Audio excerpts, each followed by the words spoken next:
Hey family, just when you thought it was over, I'm coming to you with the bonus.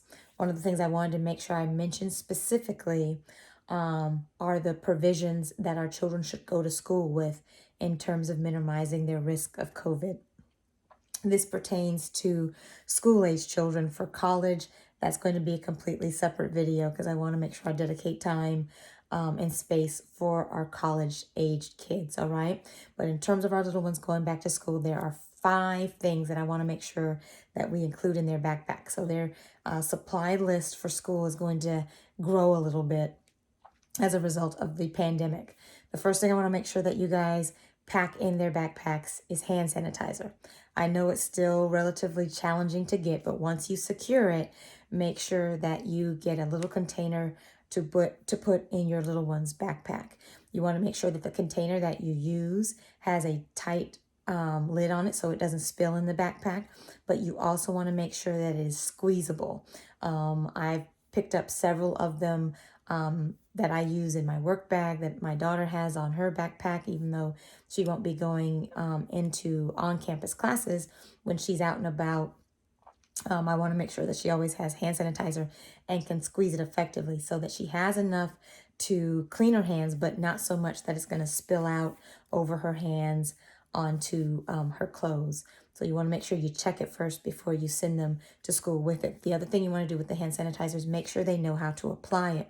A lot of times people just rub the palms of their hands and go on about their business. You want to make sure that you review hand washing and hand sanitizing, making sure that the little ones know to get in between their fingers and the backs of their hands. You also want to check with the school to make sure that you are clear on whatever their hand sanitizer policy is, because this is clearly age specific, right? You're not necessarily going to send your pre-K, your preschooler with hand sanitizer with the risk of them either drinking it or squirting it in one of their classmates' eyes. So you want to make sure that you check with the school to determine what the hand sanitizer policy is in each of the classes, all right?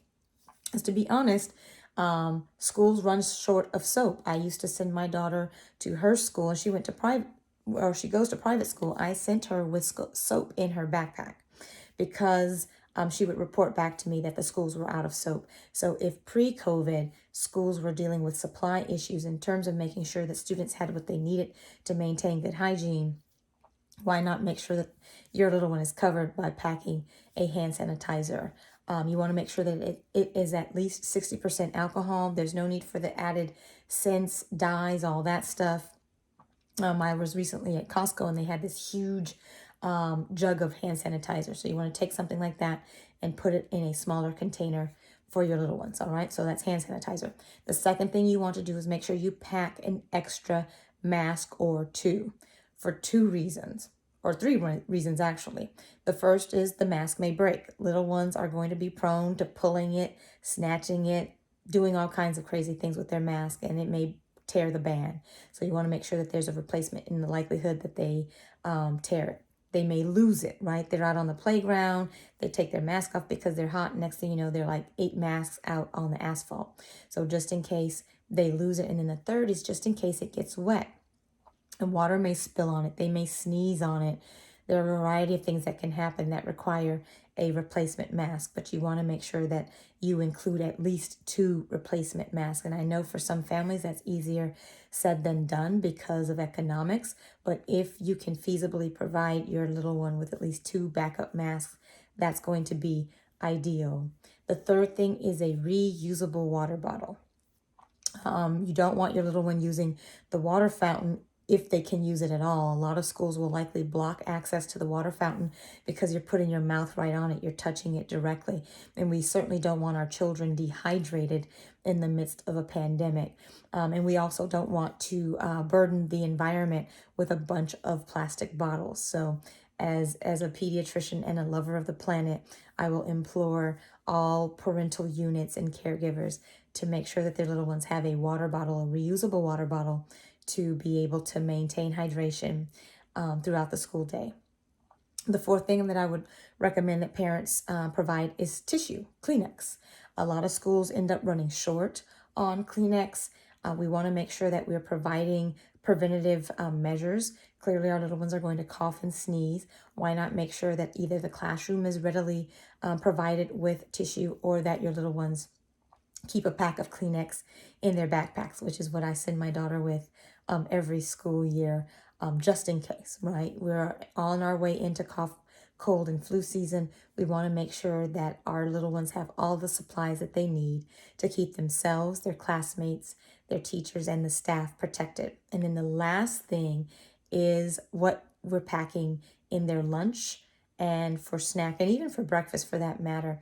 We want to make sure that our little ones are provided with the food necessary to achieve optimal health, and to make sure that their immune systems are protected. All right, so including fruits and veggies, and really focusing on those low sugar fruits. I'm not talking fruit cups, I'm not talking fruit leather or fruit snacks.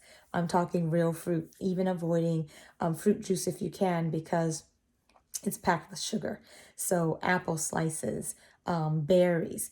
And because we have to be concerned about contact with food in terms of our little one's ability to wash their hands, they may forget to apply the hand sanitizer or go to the restroom to wash their hands. Think about doing it in bite-sized form so that there isn't a lot of hand contact with their food, all right? And then, of course, drop in a little note to let them know that you love them and care about them. You want to make sure that there's a protein in there. A lot of these foods, like the Lunchables and those sorts of things, I've made previous videos that I'll have to reshare, because they are chock full of sugar and sodium and preservatives, and those do not bode well for a strong, healthy immune system. And all of us really need to focus on nutrition as we battle through COVID-19, all right? So those are the 5 things to include. Make sure your little ones, I would actually check their backpacks every single day to make sure that this stuff is there, so that you can have your little ones returning to school feeling confident that they have the supplies that they need.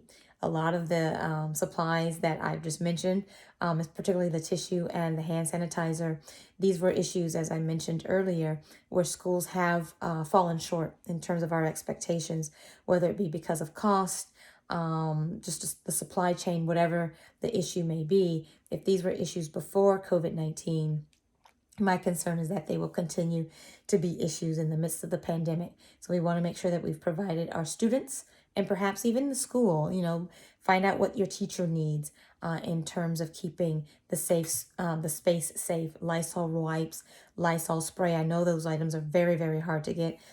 I do not recommend putting those in your little one's backpack, but at least checking with the teachers to see what support you can provide in creating a safe space for our little ones. So there's your bonus, the list of 5 items to make sure that are included in your little one's backpack.